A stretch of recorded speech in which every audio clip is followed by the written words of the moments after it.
السلام عليكم ورحمة الله. الحمد لله والصلاة والسلام على رسول الله. أما بعد. حيا الله الجميع. Donc, tel que prévu, nous allons aborder aujourd'hui la biographie d'un grand parmi les grands, l'imam Shamil, rahmatullahi alayh. Donc, rapidement, les points que je vais aborder. Premier point, le choix du sujet. Deuxième, le Caucase. Le titre de cette conférence, c'est l'imam Shamil, l'imam Shamil, l'aigle du Caucase. Qu'est-ce que le Caucase rapidement? Ensuite, on va parler de l'imam Shamil et de son héritage. Ensuite, quelques leçons. Alors, rapidement, le choix du sujet. Qu'est-ce qui m'a poussé à choisir ce sujet-là? La semaine dernière, on avait abordé la biographie de Khattab, rahmatullahi alayh. Et en parlant de Khattab, j'ai parlé du Caucase et du fait qu'il avait quitté l'Afghanistan pour le Tadjikistan, ensuite pour aller en Tchétchénie qui se trouve dans le Caucase. Alors, pourquoi avoir choisi de parler aujourd'hui de l'imam Shamil, avoir une autre biographie plutôt que de choisir un cours sur l'Aqida ou sur le fiqh ou sur d'autres sciences islamiques? Je vais commencer par ce premier point. La biographie des hommes qui relèvent de l'histoire, Siyar al-Rijal, qui relève de l'histoire avec un grand H, contient indéniablement des leçons pour la postérité. Et il est de notre devoir que de connaître la biographie de ces grands hommes et de l'enseigner aux nouvelles générations. Rahimallahu l'imam al-Safadi, il avait dit وَالتَّارِيخُ لِلزَّمَانِ مِرْآتٍ. Donc, l'histoire est le miroir des époques, c'est le reflet des époques. Donc quand tu étudies l'histoire avec un grand H, d'une certaine manière tu connais les époques et tu connais les hommes, tu connais leurs réalisations, leurs qualités, leurs défauts. Et quand on examine le Coran, Kitabullah Azza wa Jalla, le Coran, on se rend compte que le Coran se compose de trois grandes parties. Une première partie qui est al-tawhid, al-aqida, la croyance, al-tawhid, le dogme.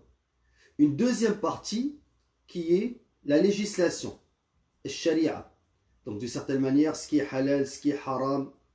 Et une troisième partie considérable, le tiers du Coran, c'est Siyar al-Umam, donc l'histoire des peuples qui nous ont précédés. Alors, regardez l'importance de l'histoire. Le Coran lui-même se compose d'un tiers d'histoire. Quand je dis histoire, histoire avec un grand H. Le récit coranique, et non pas des histoires avec H minuscule. Al-Junayd rahimahullah, il a dit Al-Hikayat jundun min jundillahi azza wa jal, yuqawwi biha iman al-muridin. Donc, j'ai fait exprès de citer un des chouyours soufis parce que notre héros aujourd'hui est un soufi.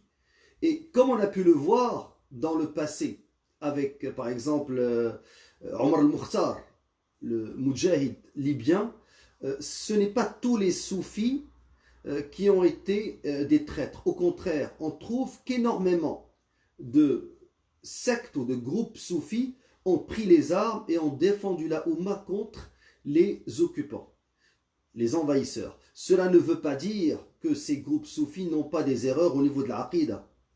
Comme ça ne veut pas dire que Salah ad-Din Ayyubi n'avait pas une aqida ash'ariyya par exemple. Par contre, quand on parle de leur réalisation, on n'est pas en train de dire qu'ils sont exempts de toute erreur. Au contraire. Néanmoins, donc quand l'eau atteint un certain degré, elle devient pure et on peut l'utiliser pour les ablutions. C'est-à-dire, d'une certaine manière, ces grands hommes ont des erreurs, comme nous tous. Et qui n'a pas d'erreur?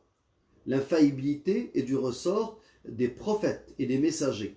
Mais les hommes font des erreurs. Et nous, quand on raconte leur biographie, ce qui nous importe le plus, ce n'est pas de leur faire un procès, mais de prendre le côté positif et d'apprendre de ces erreurs sans diminuer la grandeur de ces hommes, parce que des fois, ils ne sont que le fruit de leur environnement, de leur entourage. Alors, Allah Azza wa Jalla dit أولئك الذين هدى الله فبهداه مقتدي. Voilà ceux qu'Allah a guidés. Suis donc leur direction. Donc aujourd'hui, nous suivons la direction. Nous étudions la biographie de ce grand homme. L'imam Abu Hanifa, rahimahullah, toujours dans ce premier point, pourquoi parler de la biographie de cet homme? L'imam Abu Hanifa, il a dit Al-hikayat anil ulama wa mahasinuhum. Dans une autre version, il a dit Siyarul rijal. Donc la biographie soit des savants, soit la biographie des hommes, des grands hommes avec un grand H. Ahabbu ilayya min kathirin min al-fiqh. Il a dit étudier les récits des grands hommes ou des savants, mais préférable à l'étude de la jurisprudence, de l'fiqh. لأنها آداب القوم. Il dit parce que آداب القوم, c'est on étudie le comportement des hommes. Et ça, c'est d'une importance cruciale. Alors, un autre point, pourquoi avoir choisi l'imam Shamil aujourd'hui, l'importance d'étudier les biographies des grands hommes, c'est que c'est le moyen d'apprendre notre histoire et de tirer les conclusions. قال تعالى لقد كان في قصصهم عبرة لأولي الألباب ما كان حديثا يفترى. Donc, ما كان حديثا يفترى. Donc, d'une certaine manière, c'est dans ces récits qu'il y a des leçons pour les gens doués, subhanallah, d'intelligence, d'entendement. Et le poète a dit اقرأوا التاريخ إذ فيه العبر. Lisez l'histoire avec un grand H parce qu'elle contient des leçons. ضل قوم ليس يدرون الخبر. C'est égaré un peuple qui ne connaissent pas ces informations d'une certaine manière. Alors ça, c'est traduction livre de ce verset. Alors, je dirais que parmi les objectifs, c'est cette connaissance, connaître les réalisations, éviter les erreurs. Aussi, تثبيت قلوب المؤمنين. Allah Azza wa Jal, quand il a appris à son messager, a fait descendre, a révélé à son messager les récits des peuples qui nous ont précédés, ça c'était dans le contexte du Coran, mais quoi? C'était pour raffermir le cœur du prophète alayhi salatu wassalam et lui montrer que d'autres messagers l'ont précédé. Alors, nous quand on étudie la biographie, les biographies de ces hommes, c'est pour voir ce qu'ils ont enduré, comment ils ont réagi dans diverses situations, et subhanallah, ça raffermit les cœurs de savoir comment l'imam Shamil va mourir après 30 ans de djihad. Là, vous allez voir, subhanallah, la semaine dernière, Khattab, rahmatullah alayhi, a été tué, empoisonné. Alors, on va voir comment va finir ce grand homme qui est l'imam Shamil, qui est une figure mythique du Daghestan, de la Tchétchénie, du Caucase musulman. Quand on dit Caucase, bien sûr j'ai cité un point important, c'est que al-isma lil-anbiya wa-rusul, parce que je sais que certains vont dire mais il faisait partie d'un Naqshbandiya, toujours les mêmes, vous les connaissez, les adeptes des mises en garde. C'est pas parce qu'il a porté les armes qu'il est exemplaire, on devrait plutôt parler de gens qui ont une bonne aqida. Comme j'ai dit, non, on est dans un contexte particulier. Nous ne sommes pas dans un cours d'aqida, nous ne sommes pas dans un cours de fiqh, on ne parle pas d'un savant. On parle d'un mujahid rahmatullah alayh qui a pris les armes et qui a combattu pendant 30 ans, jusqu'à ce que sa grande barbe, comme je l'ai montré dans l'image de ce cours, de cette conférence, noire va devenir blanche. 30 ans de combat. Il a échappé à plusieurs tentatives, subhanallah, d'assassinat. Alors, je reviens, amin barakallahu fikum, je reviens. Ces grands hommes ne sont pas infaillibles. Saïd ibn Musayyib, rahimahullah, il a dit Laysa min sharifin wala alimin. Il n'y a pas un noble ou un savant, wala di fadlin, ou quelqu'un qui a un certain fadl, qui a je dirais, une certaine qualité. Yani min ghayri al-anbiya alayhim salatu wassalam, à l'exception des prophètes et des messagers, qui n'est pas exempt de tout défaut. Alors, tous, ils ont des défauts et on le sait. Alors aujourd'hui, ce n'est pas le but de faire un procès, mais plutôt d'apprendre. Alors, qu'est-ce que le Caucase? Le Caucase, en arabe, Al-Qawqaz, en turc, Kafkas, en persan, Kafkaz. C'est une région de ce qu'on appelle l'Eurasie. Donc Eurasie, Europe, Asie, donc c'est une composition des deux. Vous savez, il y a plusieurs modèles pour déterminer les continents. Il y a le modèle à 7 continents, il y a le modèle à 4 continents. Pour certains, l'Europe et l'Eurasie peuvent être intégrés dans une seule entité qui s'appellerait l'Eurasie. Alors, c'est une région de l'Eurasie constituée de montagnes qui s'allongent sur à peu près 1200 km et qui vont de la mer Noire à la mer Caspienne. Donc, c'est vraiment une région immense. Le Caucase est partagé en deux régions. Et ça, c'est important. Il y a le Caucase du Nord et il y a le Caucase du Sud. Le Caucase du Sud, qu'on appelle la Transcaucasie, qui englobe, écoutez bien, la Géorgie, l'Arménie. Donc on parle ici de pays qui ne sont pas des pays musulmans. Je ne parle pas d'État, je parle de pays. Alors, il y a aussi l'Azerbaïdjan et une région de la Turquie. Alors, l'Azerbaïdjan qui contient quand même des musulmans pour certains. Allahu A'lam, il y avait une grande influence du chiisme. Alors, ce n'est pas le moment de détailler ce point-là. Il y a aussi une région de la Turquie qui fait partie de la Caucasie du Sud. Nous, ce qui nous intéresse, c'est le Caucase du Nord. C'est là où est né notre héros. Et là, on veut se situer dans l'espace et dans le temps. Alors, le Caucase du Nord, qui est appelé la Ciscaucasie ou la Caucasie septentrionale, elle est située actuellement en Russie. Donc, cette région n'a pas joui de l'indépendance des républiques soviétiques, comme le Caucase du Sud, qui n'est pas majoritairement musulman. Alors, quelles sont les républiques qui forment cette Ciscaucasie, ce Caucase du Nord, qui aujourd'hui est occupé, pour utiliser un terme juste, par les Russes? Alors, il y a l'Ossétie du Nord, il y a l'Ingouchie, il y a la Tchétchénie, il y a le Daghestan. Ça, c'est les plus connus. Ossétie du Nord, Ingouchie, le Daghestan et la Tchétchénie. Mais il y a aussi le Karachaïevo-Tcherkessie et il y a ce qu'on appelle le Kabardino-Balkari. Alors, c'est, je dirais, 6 régions forment le Caucase du Nord. Alors, dans la géographie traditionnelle européenne, on considère traditionnellement que le Caucase est une région qui sépare l'Europe du Nord de l'Asie du Sud. Alors, d'une certaine manière, ils ne considèrent pas que le Caucase fait partie de l'Europe, mais quand on étudie la géographie chez, par exemple, les Géorgiens ou les Arméniens, ils considèrent le Caucase comme faisant partie de l'Europe.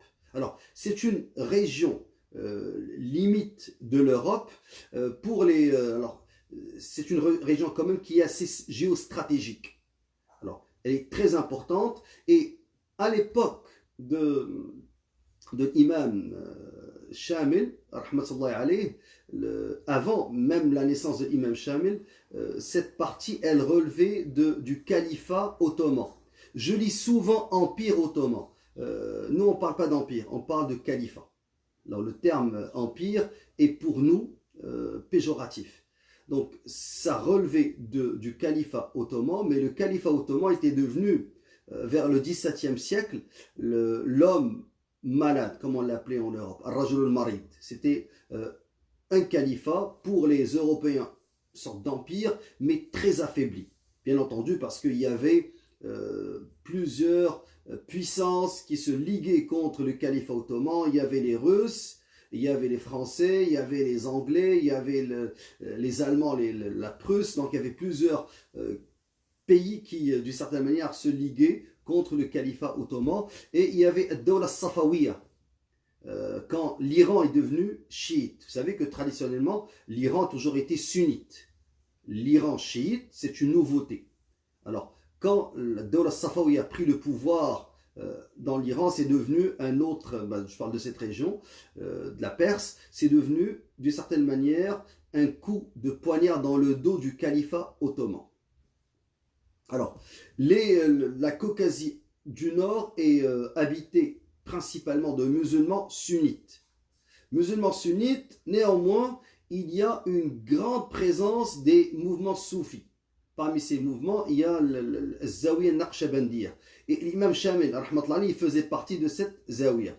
Alors, dans le Caucase du Sud, on trouve les Arméniens, les Russes, les Géorgiens, les Abkhazes et tout. Alors, ça, c'est les peuples qui habitent cette région. Parlons maintenant de démographie. On estimait en 2010 que la population du Caucase est évaluée à peu près à 9 millions, presque 10 millions, 9 millions 800 000 habitants. Alors, plusieurs ethnies. Cette région, elle est vraiment multiethnique. Il y avait principalement des Russes. Il y avait à peu près, d'après les... Bien sûr, je parle maintenant de statistiques officielles russes. Alors, toujours à mettre entre guillemets. Il y avait à peu près 3 millions de Russes. Les Tchétchènes, c'est 1 300 000 à peu près. Et les Avars. Avars, il n'y a pas de E à la fin. Donc, Avars, il y a 860 000. Et notre héros, le grand homme dont on parle aujourd'hui, l'imam Shamil, il fait partie des Avars. Alors, c'est pas un Tchétchène, il est né au Daghestan et il est d'ethnie Avar. Alors, maintenant l'histoire. Une fois qu'on a une idée de la géographie, de la démographie de cette région, la Ciscaucasie ou la Caucasie du Nord a été conquise par la Russie au 19e siècle. Alors, durant ce qu'on appelle les guerres, la guerre du Caucase. Alors, ça c'est un fait indéniable et je dirais que cette occupation, cette invasion s'est soldée par des génocides, par ce que font les Russes aujourd'hui en Syrie. Ils l'ont déjà fait, et même ils ont fait même pire dans le Caucase. Alors ça, c'est un fait qu'il ne faut pas négliger d'une certaine manière, et c'est un fait qui est historique, qui est fondé. On estime qu'à l'époque, que le nombre des habitants du Caucase a fondu. Ils étaient à peu près 700 000, et après ces conquêtes, la population du Caucase va descendre jusqu'à 60 000. Imaginez, de 700 000 à 60 000. Alors, c'est un vrai génocide. Les Russes ont toujours appliqué ce qu'on appelle siyasat al-ard al-mahrouqa, la politique de la terre brûlée. Donc, s'ils ne pouvaient pas avoir le dessus, ils vont brûler les maisons, vont brûler, c'est ce qu'ils vont faire pour justement faire face au combat, au djihad de l'imam Shamil. Alors, ça c'est grosso modo une région qui a été conquise par la Russie, étant donné l'affaiblissement du califat ottoman et étant donné aussi l'apparition de Dawla Safawiya en Perse, en Iran. C'est pour vous dire les relations aujourd'hui bilatérales entre l'Iran et la Russie. C'est ancien parce que la Russie s'est souvent servie de l'Iran perse pour poignarder dans le dos la Turquie qui était à l'époque le califat ottoman. Alors ça, c'est un fait qu'il faut savoir. Les alliances d'aujourd'hui s'expliquent souvent par l'histoire, parce qu'il s'est passé hier. Alors, d'où l'importance de connaître cette histoire. Maintenant, l'imam Shamil, il est né en 1797.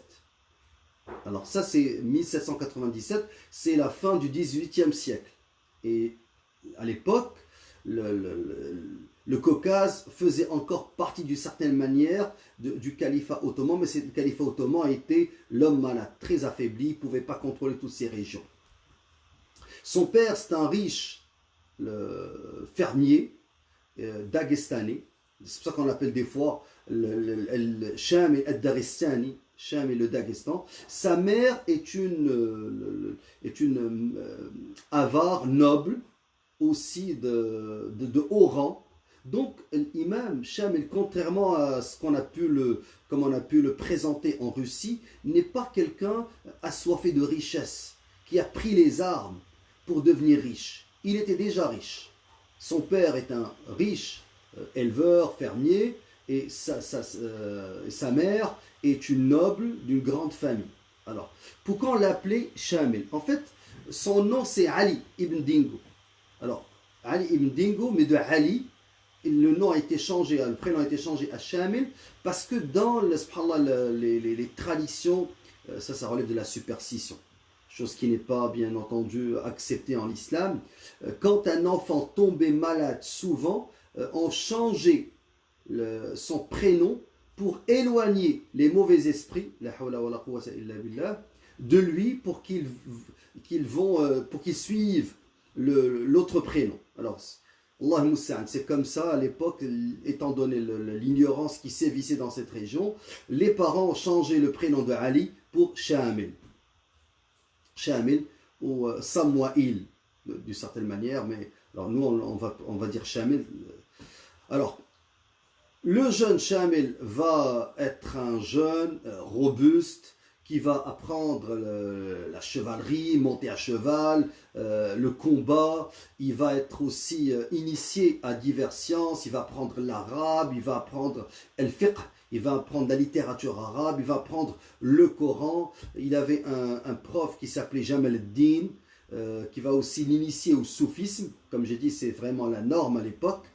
On rapporte même un de ses voyages d'apprentissage de Talab al-Ilm à Bagdad, en Irak, toujours secte Naqshbandiya, et il va apprendre toutes ces sciences-là, va être initié aussi à la philosophie, à diverses langues, et il va apprendre l'arabe, le Coran, et c'est un solide gaillard, 1m90, certains disent 2 mètres, une longue barbe, imposant, fort, fier, un montagnard. Les avares, c'est-à-dire ce sont les montagnards, donc c'est un montagnard, c'est quelqu'un qui a été élevé à la rue d'une certaine manière. Il portait un turban rouge et il avait un cheval noir, un pur sang, et quand je dis pur sang de cette région, et il portait des habits imposants, toujours été habillé en blanc et en noir, avait un manteau assez imposant, donc c'était quelqu'un qui vraiment était présentable pour le peuple avare. Quand je dis avare, je parle des Dagestanais, et aussi pour les Tchétchènes qui vont d'une certaine manière devenir ses fidèles soldats. Il va réunir les deux grands peuples Dagestaniyoun, les Dagestanais et les Tchétchènes en un seul, je dirais, émirat, l'émirat du Caucase. Alors, ça c'est la naissance de l'imam Shamil, Ali ibn Dingo, à la fin du XVIIIe siècle. Il va être inspiré par un de ses amis. Cet ami qui était plus âgé que lui, qui s'appelle Razimullah. Alors, Razimullah, généralement on parle des 3 imams. Et Razimullah est un imam. Avant lui, il y avait un autre imam. Le premier qui a pris les armes. Donc le premier qui a pris les armes contre les Russes dans le Caucase, c'est pas Shamil. Bien que Shamil est devenu le héros légendaire, mythique, dans toutes les maisons. Au Caucase musulman, les gens parlent de l'imam Shamil et racontent, les grands-mères racontent à leurs petits-enfants, comme berceuse, les prouesses et les victoires de l'imam Shamil qui a pris les armes et qui a défendu l'islam et qui a fait le djihad contre les Russes. Donc, pour vous dire que par exemple ce que fait aujourd'hui ce traître en Tchétchénie est d'une certaine manière pas toléré, mais les gens sont obligés à l'accepter d'une certaine manière parce qu'il jouit du pouvoir, de l'argent et de l'appui sans limite du criminel, du boucher du Kremlin, Poutine. Alors, à l'époque, il y avait un premier imam qui avait pris les armes et qui avait combattu pendant 9 ans, qui s'appelle l'imam, on l'appelle Mansour Ashurma. Son prénom c'est Mohammed, les Russes l'appellent Ashurma. Lui, il va être capturé, vivant, Allah Moussa'an, et il va mourir, qu'Allah yarhamu, en prison en 1794. Donc 3 ans avant la naissance de l'imam Shamil. Et c'était le premier qui a pris les armes. Il avait pris les armes suite à la demande du califat ottoman. Donc, Ad-Dawla al-Uthmaniya a demandé aux Darestani, aux Caucasiens musulmans. Faites attention, quand on parle des Caucasiens, on parle des Cosaques. Les Cosaques, c'est autre chose. Les Cosaques, c'est des pro-russes. Ce ne sont pas des musulmans. Donc, ils vont demander à ces peuples musulmans du nord, de la Caucasie du nord, de prendre les armes. Et l'imam Mansour Ashurma, il va prendre les armes et il va combattre jusqu'à ce qu'il se fasse arrêter par les Russes. Alors, l'imam Ghazi Mullah va être le premier dirigeant de ce qu'on appelle al-Muridoun, les Mourides. Alors, on parle Mouride, c'est un terme soufi, et il va devenir leur guide spirituel. Et subhanallah, un fait important de ce groupe, je dirais, de Naqshbandiya, c'est que ces Naqshbandis étaient connus, pour l'importance du combat, de monter à cheval, de combat. Donc c'était des soufis combattants. Ils insistaient sur l'adhkar, donc l'invocation d'Allah Azza wa Jal. Ils le faisaient malheureusement en groupe. Des fois, ils ont des pratiques déviantes comme des danses, mais c'est des danses militaires. Donc, ce n'est pas des danses molles. Alors, c'est vraiment et ils ont une certaine organisation. Et tout cela, subhanallah, c'est des faits importants qui vont servir à l'imam Shamil pour organiser l'armée avec laquelle il va faire face à la Russie. Alors, l'imam Ghazi Mullah va commencer à mobiliser son peuple pour faire face à la Russie, et l'un de ses plus, je dirais, proches collaborateurs, c'était son jeune ami qui était l'imam Shamil, rahmatullah alayh. Alors, ils vont commencer par plusieurs combats, et à un certain moment, ils vont être encerclés, et les Russes vont attaquer les hommes de Ghazi Mullah, l'ami de l'imam Shamil, qui était le guide des Mouridines à l'époque. Et ça a été une bataille sanglante, et l'imam Ghazi Mullah va être parmi ceux qui ont été tués. Des milliers de Mouridines vont être tués par l'armée russe, et dans cette bataille, peu se sont échappés. Parmi ceux qui se sont échappés vivants, mais grièvement blessés, il y avait l'imam Shamil. Donc il a échappé à la mort de justesse, et il va s'échapper avec un autre homme, je dirais, de cette région, un autre chef militaire, Hamza Bek. Et Hamza Bek va devenir le deuxième ou le troisième, si on prend en considération l'imam Mansour Ashurma, donc celui qui va remplacer Ghazi Mullah. Donc ça va être Hamza Bek. Mais Hamza Bek, d'une certaine manière, son passage ne sera pas considérable, je dirais, son empreinte ne sera pas considérable. C'est pour ça que quand on parle des trois imams en Tchétchénie, on parle de Ashurma, donc Mansour Ashurma, on parle de Ghazi Mullah, et on parle de l'imam Shamil. Mais entre, je dirais, la prise du pouvoir par l'imam Shamil et pour remplacer le Ghazi Mullah, son ami, c'est Hamza Bek qui va devenir le nouveau dirigeant. Alors, Hamza Bek ne restera pas longtemps. Il va être assassiné pendant la prière, alors qu'il guidait les musulmans dans le Masjid al-Jami', vraiment dans le bastion, subhanallah, de la résistance aux Russes, au Daghestan. Alors, dans la ville de ce qu'on appelle Hunza. Alors, juste pour vous dire que les assassinats ciblés, c'est vraiment ancien. Les Russes sont habitués à utiliser plusieurs stratégies qu'on a vues en Tchétchénie ou en Syrie. C'est toujours les mêmes stratégies. Tuer les leaders, les assassiner, démolir les habitations. Et alors, c'est d'une certaine manière une stratégie rodée de la Russie.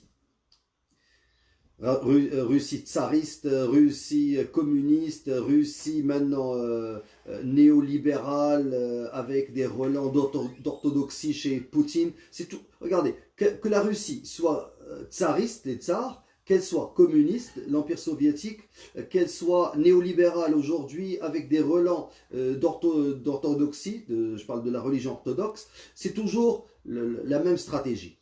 La terre brûlée, assassiner les leaders et pratiquer des génocides. Donc ils n'ont pas de problème à pratiquer les génocides. Ils peuvent raser des régions entières sans aucun problème. Alors, l'imam Shamil va devenir le guide des Mouridines en 1834. Là, on est au début, toujours du 19e siècle. Et, subhanallah, on va voir le génie de cet homme lorsqu'il va prendre le pouvoir.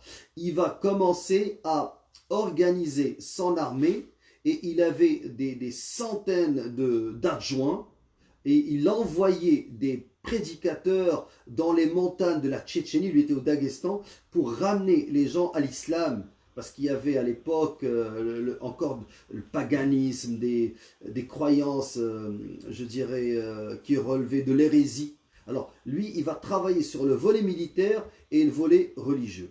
Alors, ça, c'est après l'assassinat du deuxième dirigeant qui est Hamza Bek. Alors, Hamza Bek, dont le nom est Mohamed Ghazi, alors qui va être tué en 1832. Alors, là, il devient le chef d'une certaine manière. Excusez-moi, j'avais parlé au début de Razimullah qui va être tué, il va être remplacé par Hamza Bek qui va être assassiné pendant la prière, et maintenant c'est l'imam Shamil qui va devenir le dirigeant de le mouvement. Chez les Russes ils appelaient les mourides, le mouridisme, mais eux ils disaient gazavat, le terme qu'ils utilisaient. Alors juste pour vous dire que des fois nous on dit mouridoun, mais eux ils refusent. Les gens du Caucase refusent ce terme. Le terme a été utilisé par les Russes et pour eux c'est péjoratif. Eux ils appellent ça Gazavat, le leader du groupe Gazavat qui s'étendait sur au début qui se trouvait surtout parmi les Avars, peuple qui habite le Daghestan. Les Avars qui ne sont pas les Tchétchènes, qui est une autre ethnie. Alors l'imam Shamil de 1834 à 1859, pendant 25 ans, il va combattre les Russes, subhanallah. Et il va marquer l'histoire du Caucase. 1834-1859, 35 ans, de 25 ans de combat. Si on ajoute 10 ans qu'il a percé sous les ordres de son ami Razimullah et Hamza Bek, ça fait 35 ans de combat. Donc sa barbe noire, elle va devenir blanche à la fin de sa vie. À la fin de sa vie, subhanallah, jusqu'à l'âge de plus de 70 ans, il est toujours en train de combattre, cet homme-là. Alors, d'où je dirais, ces surnoms. On va le surnommer l'aigle du Caucase. Certains le surnomment aussi le lion du Caucase, mais c'est surtout l'aigle du Caucase, subhanallah. Alors, que va-t-il réaliser quand il va devenir le dirigeant de ce grand Caucase? Premièrement, quand il va échapper une première fois à l'assassinat avec son ami qui était Razimullah, et qu'il va combattre l'armée russe, une fois qu'il a eu le pouvoir, il va commencer à fonder, à mettre au point les bases d'un État. Alors, ça c'est vraiment sa grande réalisation, et c'est un État qui s'étend sur la Tchétchénie et le Daghestan. Alors, deux grandes régions sont, je dirais, son emprise va s'étendre de la mer Caspienne à la mer Noire. Donc c'est un territoire géographique énorme, et il va être capable d'influencer les peuples avars, c'est-à-dire les Dagestanais, les Tchétchènes, à rejoindre la résistance. Chose qui n'est pas facile, parce que mobiliser les troupes, tu peux avoir quelques hommes, mais jouir de l'appui populaire, c'est ce qu'il va pouvoir réaliser. Et on va voir que la Russie, parmi sa stratégie, va être justement de briser cet appui populaire et d'isoler les Moudjahidines et d'en faire des parias. Et ils vont le faire de différentes manières, on va l'expliquer. Alors, deuxième réalisation, après, je dirais, la fondation d'un État, Daoula, il va organiser son armée. Et dans son armée, il y avait à peu près 100 adjoints. Et ça, c'est tous des officiers de haut rang. Et il va calquer les modèles européens pour organiser son armée, mais en calquant le modèle européen, il va utiliser la stratégie de la guérilla à l'époque. Donc, une armée régulière dans l'organisation, mais qui utilise les stratégies de la guérilla. Al-Far wal-Kar. Donc, ou ce qu'on appelle Al-Kalb wal-Ba'ouda. Donc, le chien et le moustique, d'une certaine manière. Alors, il pique et il quitte. Il ne reste pas. Donc, il attaque, et ça ça a l'avantage de démoraliser les armées régulières.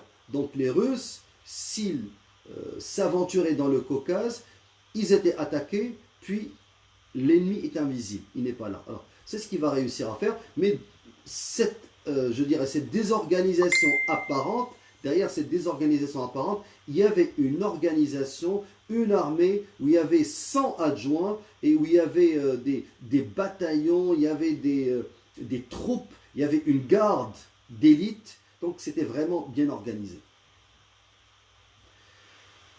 Alors, il va obtenir Al-Bay'a, il va devenir le guide de la Tchétchénie et le Daghestan, et il avait aussi un service, je dirais, de renseignement, istikhbarat. Regardez l'organisation, subhanallah. Alors, et ces services secrets vont commencer, de renseignement vont commencer des relations avec différents pays. Il va envoyer, par exemple, en Égypte, une lettre pour essayer d'avoir l'appui de Ali Bacha. Et il va aussi être en contact avec le Khalifa ottoman à l'époque, qui était Abdelhamid, rahmatullah alayh. Alors, c'est quelqu'un qui était vraiment actif au niveau de la diplomatie. Et il essayait même, d'une certaine manière, de voir comment obtenir l'appui des Britanniques. De loin, sans être un agent, parce qu'il va refuser que les Britanniques dirigent. Et la reine à l'époque avait envoyé un drapeau avec 3 étoiles. Parmi ces étoiles, il y avait une pour le peuple avare, une pour lui.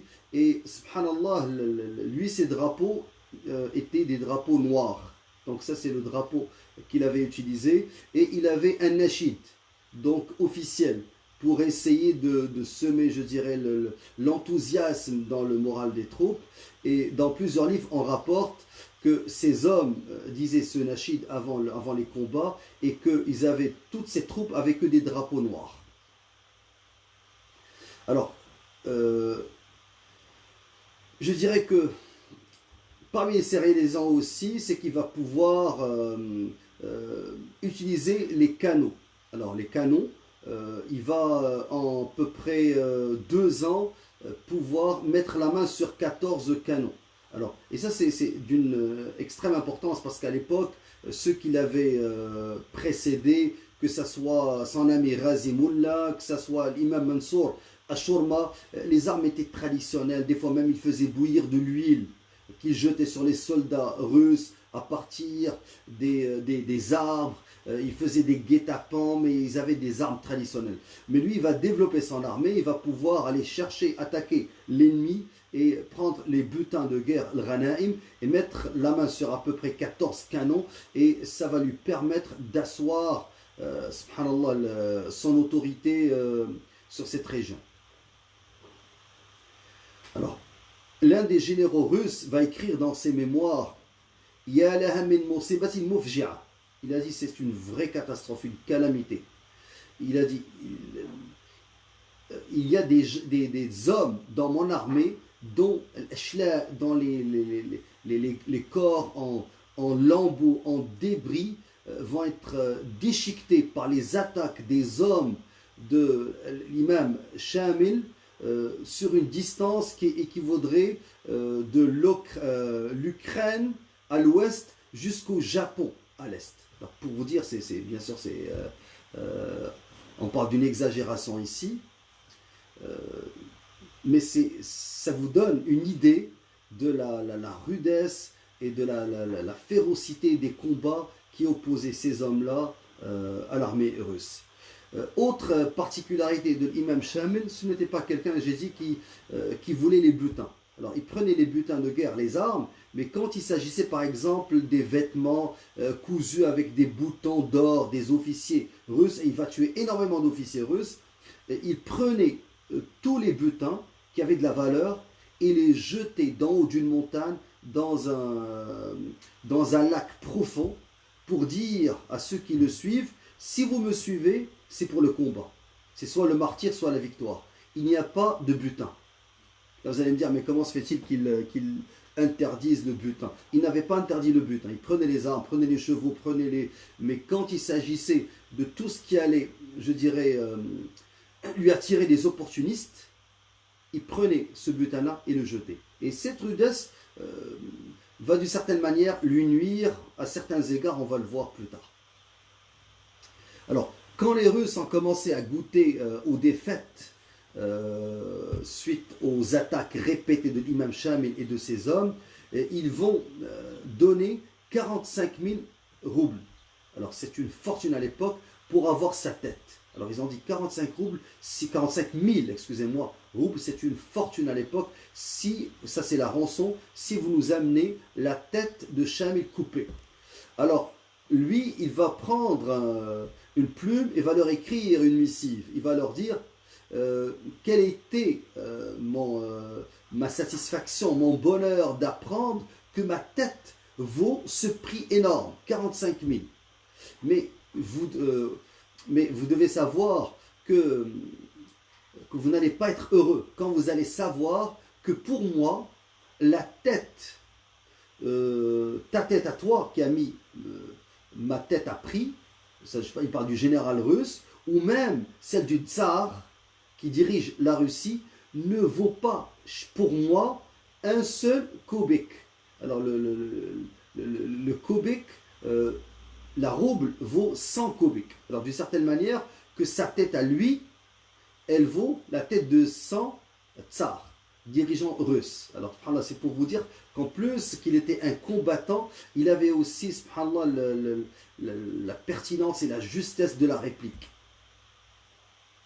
Alors, pendant 35 ans que l'imam Shamil combat, et à un certain moment, il va être victime, je dirais, de la géopolitique.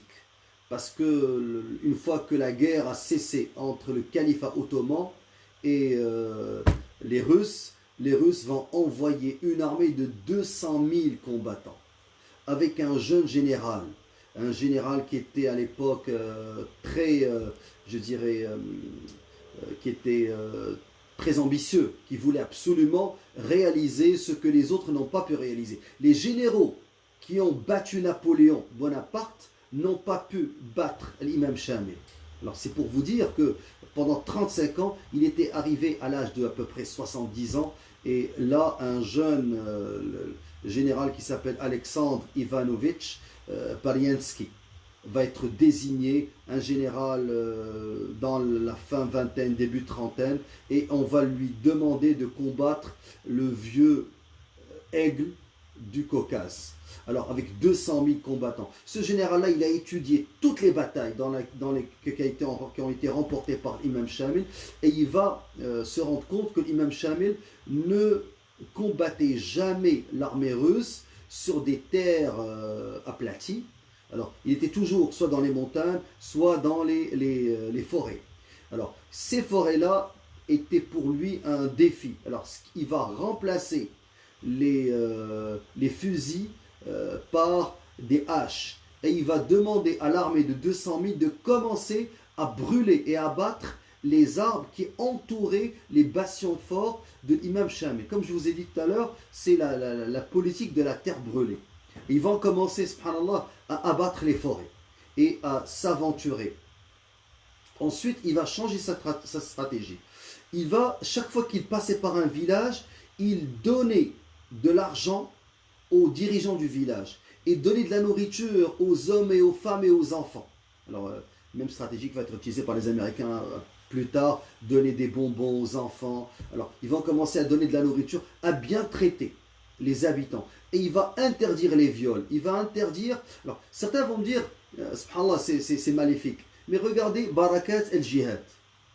Grâce à cet homme, les Russes ne pouvaient plus violer ou s'attaquer aux villageois et aux musulmans pour isoler le Moujahidine. Alors, c'est pour vous dire que d'une certaine manière, les Moujahidine, subhanallah, ce sont ceux qui prennent les coups à la place de la Ummah. Quand ils sont là, l'ennemi, pour se montrer humain, traite bien les autres pour isoler et diaboliser El Moudjahid. Alors, il va, le jeune général Alexandre Ivanovitch Bariensky, il va commencer à abattre les forêts, donner de l'argent dans tous les villages, et bien traiter les villageois, les musulmans, et il va être extrêmement dur, sévère. On ne parlait plus de couper des mains, mais couper des têtes avec les hommes de l'imam Shamil. Chaque fois qu'un homme était arrêté, il était torturé sauvagement. Alors là, les habitants du Caucase du Nord avaient le choix. Soit tu rentres dans ton village, tu te maries, tu fais des enfants, tu es bien traité, tu as un avenir. Soit tu prends les armes avec l'imam Shamil, et si tu te fais arrêter, tu vas être traité comme le pire animal. Alors, comme le pire animal féroce. Ils vont te torturer à mort, et peut-être qu'ils vont s'en prendre aussi à ta famille. Alors, petit à petit, la population qui avait combattu pendant 35 ans va commencer à abandonner l'imam Shamil. Moi, ce que je n'avais pas peut-être dit, étant donné le peu de temps, c'est que l'imam Shamil, parmi ses grandes réalisations, c'est qu'il va quitter le Daghestan pour aller en Tchétchénie. Parce qu'il y avait beaucoup de, je dirais, pas de traîtres, mais il y avait beaucoup de divergences, d'opposition au Daghestan. Et lui qui est avare d'Arestan, il va se rendre en Tchétchénie où il va obtenir el-Bay'a. Et c'est à ce moment-là qu'il va diriger l'ensemble de cette région, les Avars et les Tchétchènes. Alors, parmi les erreurs aussi, c'est que au Daghestan, parce qu'il ne se trouvait pas au Daghestan, il se trouvait en Tchétchénie, il y avait un homme qui s'appelait Mourad, El-Hajj Mourad. Alors, El-Hajj Mourad était d'une certaine manière un rival. Il y avait de la jalousie par rapport à l'imam Shamil. Et les deux ont fini par être réconciliés. Les gens les ont réconciliés. Vous savez, la jalousie, c'est l'un des premiers, subhanallah, péchés. Iblis, c'est par jalousie et orgueil qu'il a refusé de se prosterner pour notre père Adam, alayhi salam. Alors, l'imam Mourad avait une certaine jalousie par rapport à l'imam Shamil, et il va faire le bay'a et devenir son adjoint. Il avait à peu près 100 adjoints, l'un des plus proches et des plus importants sur tout le Daghestan, c'était l'imam Mourad. Cependant, il y avait d'autres émirs, d'autres dirigeants au Daghestan qui ne s'entendaient pas avec l'imam Mourad, par jalousie aussi, par rivalité, et ceux-là vont convaincre l'imam Shamil de désigner son fils comme successeur. Et ils ont dit, on est prêt à faire le bay'a à ton fils. Si tu es tué, c'est ton fils qui va prendre le pouvoir. Et ça a été une erreur de l'imam Shamil qui va désigner son fils alors qu'il est encore vivant comme dirigeant. Lorsque l'imam Mourad va avoir l'information que le successeur, ça va être le fils de l'imam Shamil, alors que lui, il espérait un jour prendre le relais. Regardez, subhanallah, qu'est-ce qu'il va faire cet homme-là? Il va se joindre aux Russes.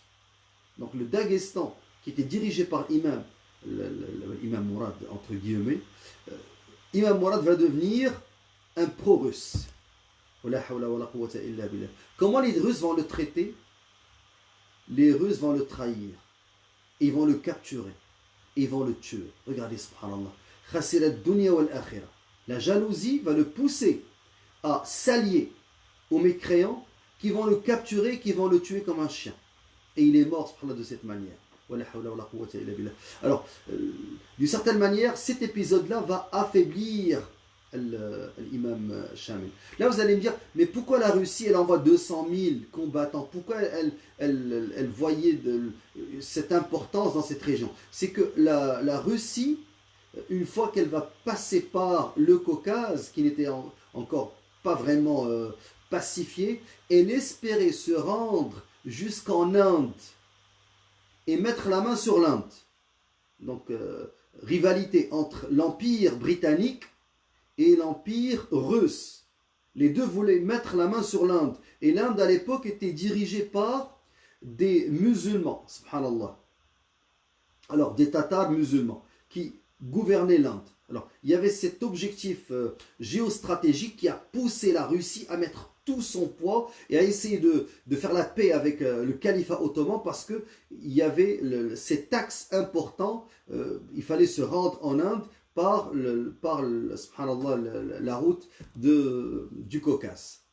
Alors, le général Bariansky va continuer à, je dirais, enlever les forêts, brûler les forêts et encercler l'imam Shamil qui va être abandonné par plusieurs de ses hommes. Il va y avoir une sorte de vraiment bastion, un noyau très dur qui va rester avec lui. Et lorsqu'ils ont été vraiment encerclés, la population a été fatiguée, a été achetée avec l'argent parce qu'ils étaient bien traités par les Russes. Il va se rendre. Alors, on a vu que Omar al-Mukhtar a été fait prisonnier. On a vu que aussi Mohamed Abd Karim al-Khattabi au Maroc a été fait prisonnier. Ça, c'était au début du 19e siècle. Alors là, on parle de la fin, ou vers la moitié du 19e siècle, on parle en 1859. L'imam Shamil s'est rendu accompagné de sa famille aux Russes. Alors, les Russes vont le faire prisonnier et ils vont l'amener dans un cortège présidentiel. C'est comme s'ils arboraient une prise de guerre, quelqu'un d'une très grande importance. L'imam qui a dirigé le Caucase a été fait prisonnier. Ils vont l'amener de Laoul, de Gounib, au Daghestan, et certaines unités en Tchétchénie vont continuer, je dirais, le combat, mais c'était terminé. Le combat au Caucase était terminé parce que le groupe qui était avec des Mouridines, qui était avec l'imam Shamil, ont été presque décimés. Il y avait quelques hommes et lui, il a estimé que ceux qui étaient encore fidèles à lui, qui étaient encore loyaux vers la cause, vers Din Rabbil Alamin, qui n'ont pas vendu leur religion, ils voulaient leur épargner d'être tous tués, alors que les autres, les traîtres, s'étaient alliés aux Russes ou s'étaient sauvés.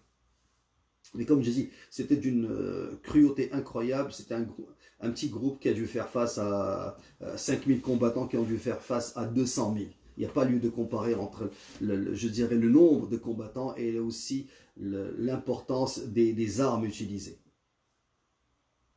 Alors, après quelques années dans la ville de Saint-Pétersbourg, qui était à l'époque la capitale, où est-ce qu'il a été présenté à l'empereur Alexandre II, il va être subhanallah, bien traité. Il va passer quelques années. Ensuite, il a été exilé à la ville de Kalouga, qui est proche de Moscou.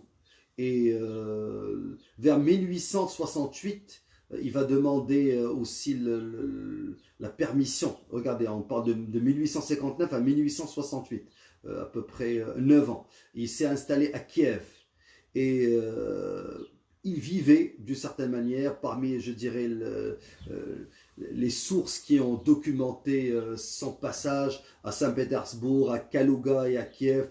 Il était sous une stricte surveillance et il vivait assez bien. Donc il n'était pas dans une prison, mais il était comme assigné à résidence. L'essentiel, et ça c'est une stratégie, hein, on peut la remarquer dans plusieurs pays à travers le monde, on libère le dirigeant, la tête, l'émir, et on ne le maltraite pas, on ne le laisse pas en prison. Et on laisse ses hommes en prison. Comme ça, ces hommes et les autres vont dire, regardez, ils l'ont suivi, mais lui il vit bien, et les autres ont été tués. Donc c'est une stratégie. Alors, en 1869, 10 ans après son arrestation, l'imam Shamil a demandé la permission d'aller faire le pèlerinage, le Hajj. Regardez, subhanallah. Et, fait incroyable, l'empereur russe va lui permettre de faire le Hajj. Alors, 1869, il se rend à la capitale du califat, qui était, ils vont l'escorter jusqu'à la fin des frontières, ils vont bien prendre soin de ne pas le laisser s'échapper au Caucase. Il avait à peu près 73 ans à l'époque, et il va sortir les limites de la Russie pour se rendre dans l'Istanbul, alors Constantinople, Istanbul aujourd'hui, pour rencontrer subhanallah, les ministres ottomans et qui vont l'escorter jusqu'à Médine. Alors il est parti à la Mecque, il a fait le Hajj, puis il s'est établi à Médine. Et il va, subhanallah, mourir dans la ville du prophète alayhi salatu wassalam. Regardez, 35 ans de combat. Et il finit enterré dans le Baqi', où sont enterrés les Sahaba radiallahu anhum. Alors, en 1871, il est enterré dans Al-Baqi' et il a laissé, subhanallah, pour les Tchétchènes et pour les Avars, les Daguestanais, dans l'histoire, dans la mémoire collective, subhanallah, l'image de ce jeune qui a pris les armes et qui a défendu sa religion, qui a fait djihad contre l'occupant russe pendant 35 ans et qui a pu, d'une certaine manière, rassembler les Avars avec les Tchétchènes, chose qui n'était pas facile, hein, parce que l'élément ethnique est d'une extrême importance. Alors, ça c'est grosso modo la vie de ce grand homme, l'imam Shamil, rahmatullah alayh, qui n'est pas exempt de toute erreur, hein, mais c'est pour vous dire que ces hommes-là, qui sont inconnus par non seulement la jeunesse, mais aussi par, subhanallah, les musulmans aujourd'hui, de tout âge. Quand j'ai commencé à vérifier, il y a combien de cours qui ont été faits sur l'imam Shamil, je n'en ai presque pas trouvé en français. Et en arabe, ils sont très très peu nombreux, que ce soit des audios, très peu nombreux, et qui ne sont pas très documentés. Qu'est-ce que je peux ajouter à part le fait, subhanallah, regardez, Khalid ibn al-Walid radiallahu anhu, il est mort sur son lit, il n'est pas mort sur un cheval, et il a dit فَلَا نَامَتْ عَيْنُ الْجُبَنَاءِ هَأَنَا أَمُوتْ عَلَى فِرَاشِ مِيتَةَ الْبَعِيرِ ou comme قال Khalid radiallahu anhu. Donc Khalid ibn al-Walid disait, après 100 batailles dans laquelle il n'y a pas je dirais, un morceau de chair de mon corps qui n'a pas été blessé. Voici que je suis en train de mourir sur mon lit, comme meurent les dromadaires, les bêtes de somme. C'est vous dire que c'était d'une certaine manière une honte pour ce grand homme, ce grand compagnon que de mourir, non pas à cheval dans le combat, mais mourir chez lui.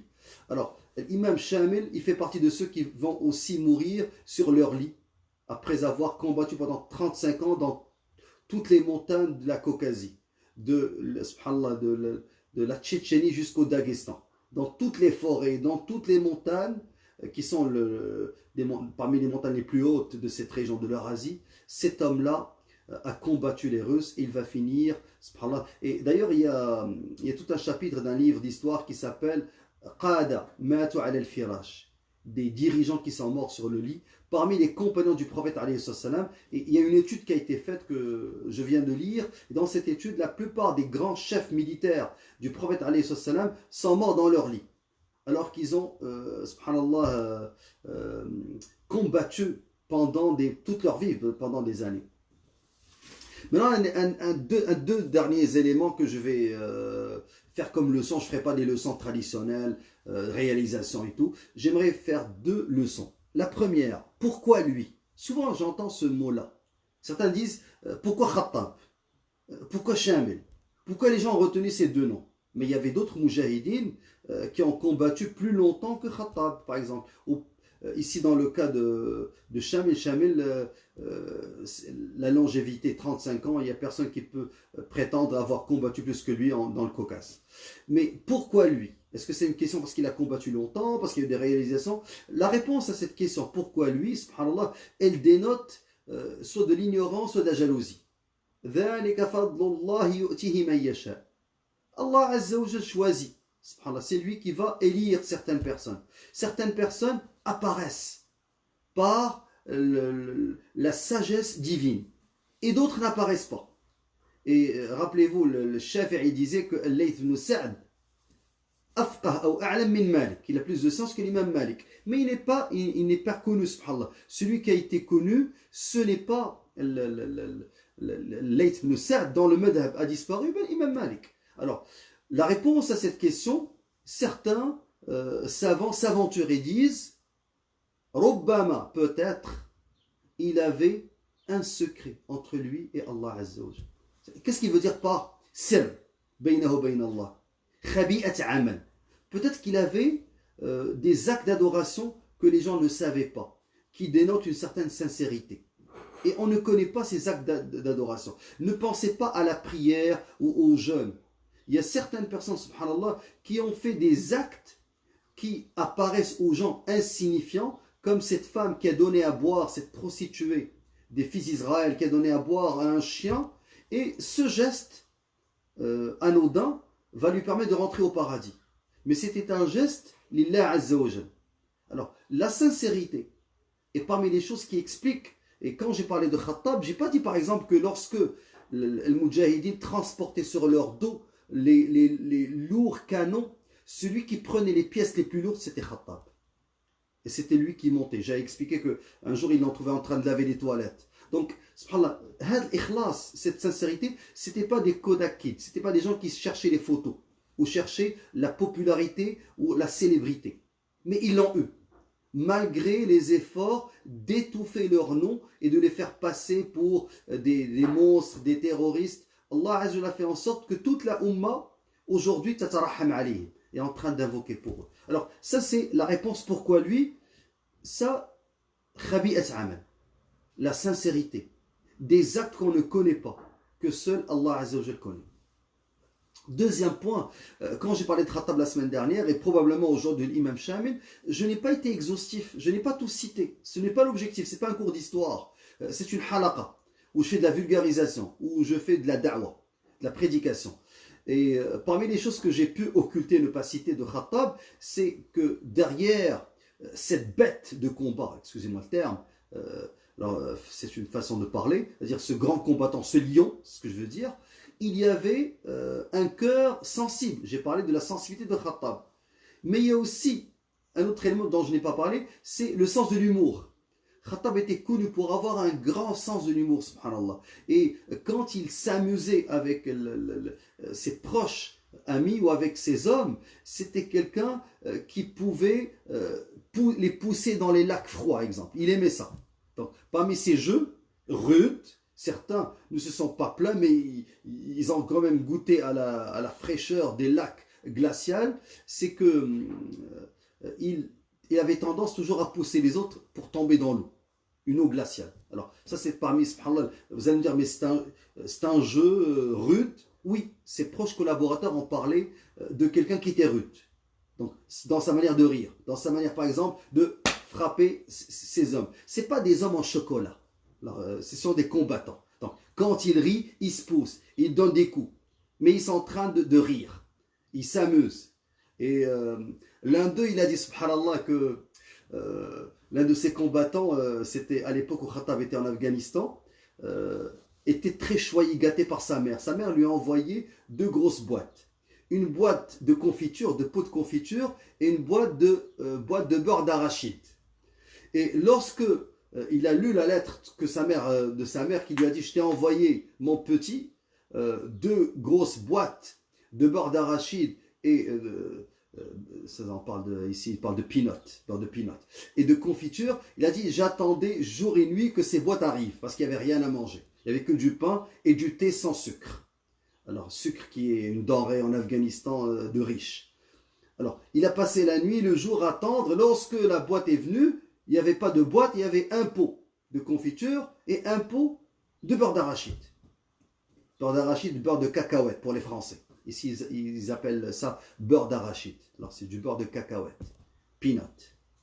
Alors, quand il va voir que c'est 2 boîtes, c'est 2 pots et non pas 2 boîtes, il va prendre le walkie-talkie pour parler directement à Khattab et savoir qu'est-ce qui s'est passé. Alors il a dit où sont le beurre d'arachide. Ses adjoints, les adjoints de Khattab lui ont dit la boîte a été partagée avec tous les fronts. Ça a été envoyé à tous les frères pour que tout le monde puisse manger de la confiture et de l'arachide. Il a dit mais Khattab s'est gardé pour lui 3 parce qu'il raffolait des beurres d'arachide. Alors lui pour une fois il a pu prendre 3 gros pots. Et subhanallah, ce frère-là, qui raconte ses mémoires avec Khattab, il a dit, je lui ai pardonné de prendre les 3, sachant que c'était parmi ses plats favoris. Il a dit, quand j'ai eu le pot, j'attendais la nuit, le lendemain matin, le petit déjeuner, pour pouvoir le manger. Je n'ai pas fermé les yeux toute la nuit, juste pour pouvoir manger du beurre d'arachide, de cacahuètes. Et quand est venu le matin, je leur ai dit, regardez, on va l'utiliser pour le petit déjeuner, pour le déjeuner, pour le souper. Donc pour les 3 repas, on ne mangera que de ça. Et le pot est terminé. Donc pourquoi je vous raconte cette anecdote? Pour vous dire que c'est sûr qu'il y a des éléments de la vie de ces hommes que je n'ai pas cités. Wallah al-Musta'an, c'est pas exhaustif, mais c'est pour vous donner une idée que ces hommes-là, au grand cœur, étaient sensibles, l'imam Shamil, il s'est marié à 5 reprises, il y a eu plusieurs enfants, donc ils avaient aussi une vie amoureuse, ils se sont mariés, ont eu des enfants. Wallah al-Musta'an, qu'Allah Azza wa Jalla les accepte et qu'Allah Azza wa Jalla fasse que cette umma reste ce qu'elle est. Une umma qui ne brise, qui ne plie jamais les chines, qui ne baisse jamais la tête. Assalamu alaikum wa rahmatullah.